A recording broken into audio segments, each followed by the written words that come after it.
Hey guys, what is up? And welcome to my channel. My name is Mike Wada, and this is Radical Academy.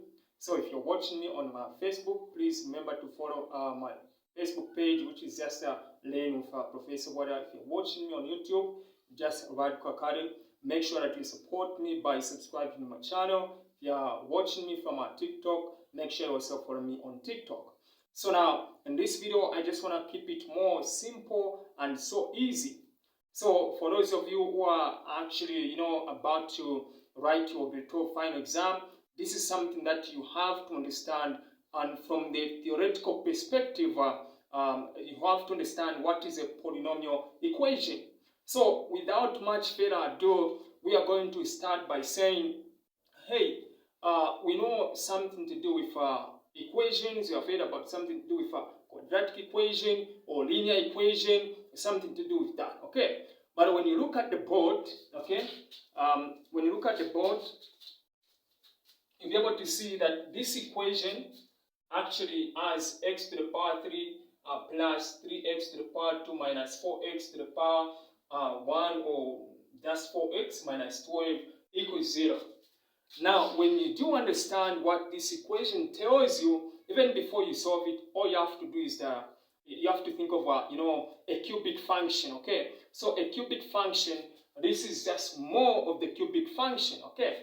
So you can have a graph paper, you can have something like that, and you understand that a cubic function has actually, three solutions to that equation, or it has three possible roots that it can give you, okay? So in the quadratic form or in the graphical form, you discover that you can have a graph in the form of a cubic function or equation, probably that should be able to touch at 3 points, okay? So for example, you can have an equation that goes like that, okay? So we have this point like point 1, point 2, point 3. So this is negative x1, this is x2, okay?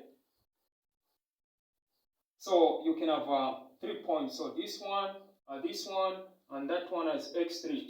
So depending on where this equation is passing through or where it is touching on the x-axis, okay, it doesn't matter. But the idea is that you need to understand that a cubic equation or a polynomial equation, okay, in which the highest power is 3, that is more like we are talking about a cubic equation, okay?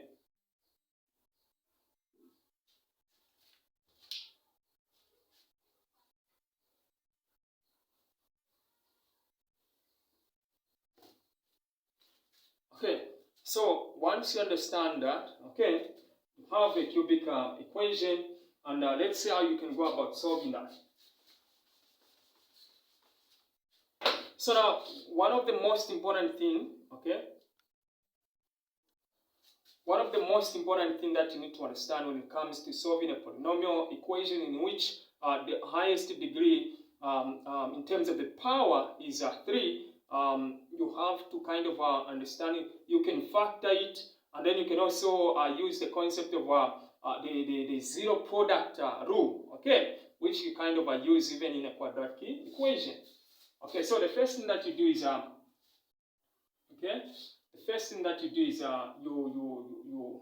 you bracket, you put them in bracket, okay? So you say x this plus this, okay? And then you can also x this negative is common, so you say this plus that equals 0, okay? Equals 0. Then from there now you can also say that what you need to understand is find the common factor, okay? The common factor in terms of the term is x to the power 2, okay? X to the power 2, open the bracket, then remain with x, then plus is going to be 3, then that. Then when you look at this one, what is common in both terms there is 4, and 4 is divisible in that, okay? This is going to give us minus 4, and then you have x, and then plus 4 into 12, you get 3 equals 0. Okay. So now, once you reach at that stage, what you're supposed to do, or what you need to understand is that we have now kind of factored out, okay? So now, we are going to understand, is there, again, something that we can really do to these terms that we have factored out? If there isn't something that we can do, then we can go on and apply the zero product rule, okay? So from there, we can now come to this, we can now group them, these outside terms, okay?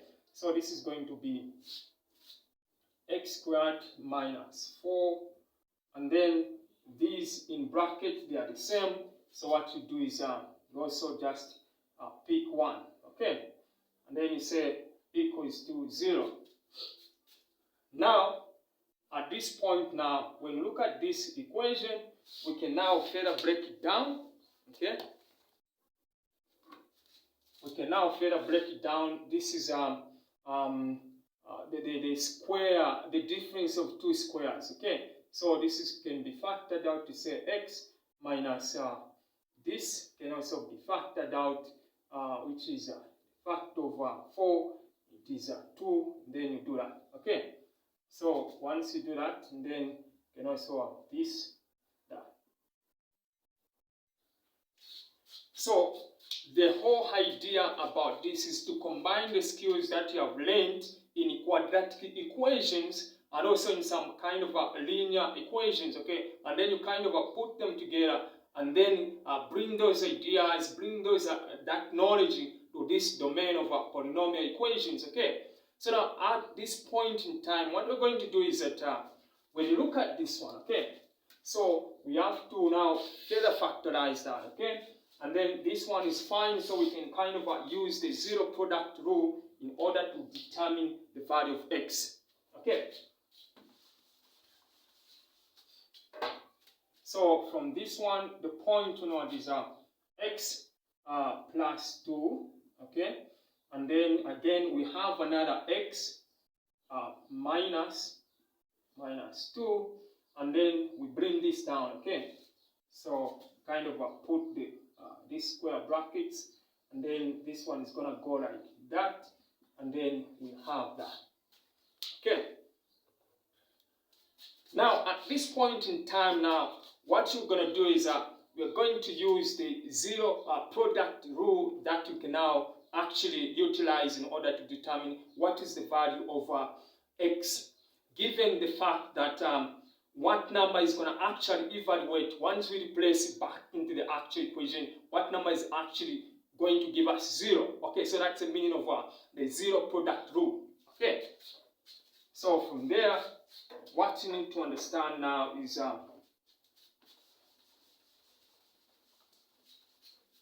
okay, so now this pointing onward now is going to become like x plus 2 equals 0, or x minus 2 equals 0, or x plus 3 equals 0.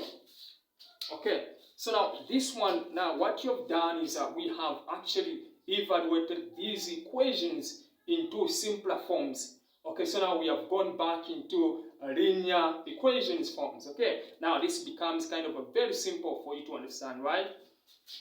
Okay. So therefore, x plus 2 equals 0.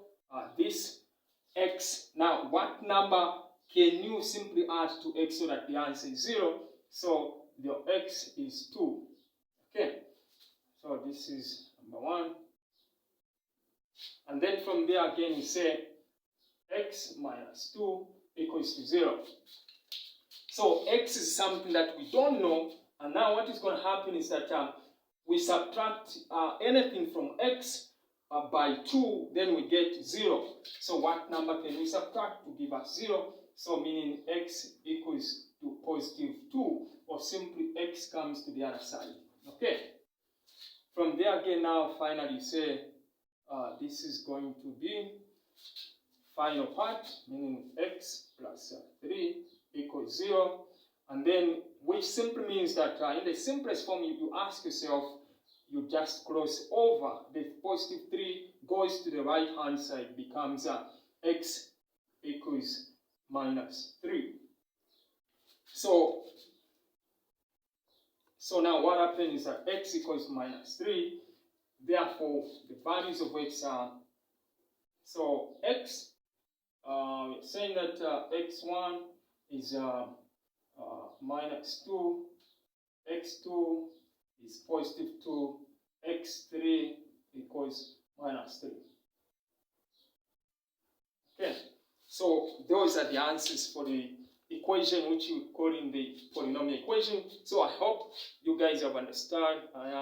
You have understood something. Okay, so if you have not understood, please don't worry. We are going to actually do another example that's going to help you understand what we mean by polynomial equations. But otherwise, this is what polynomial equations are about. So if you have any question, if you have anything, maybe a concern, a comment, please don't forget to drop down your comment in the comment section below. And don't forget to help us, support us, subscribe to our channel so that you can also be able to get all our updates concerning these kind of videos. So it's bye-bye and thanks so much for watching. This is the Radical Academy.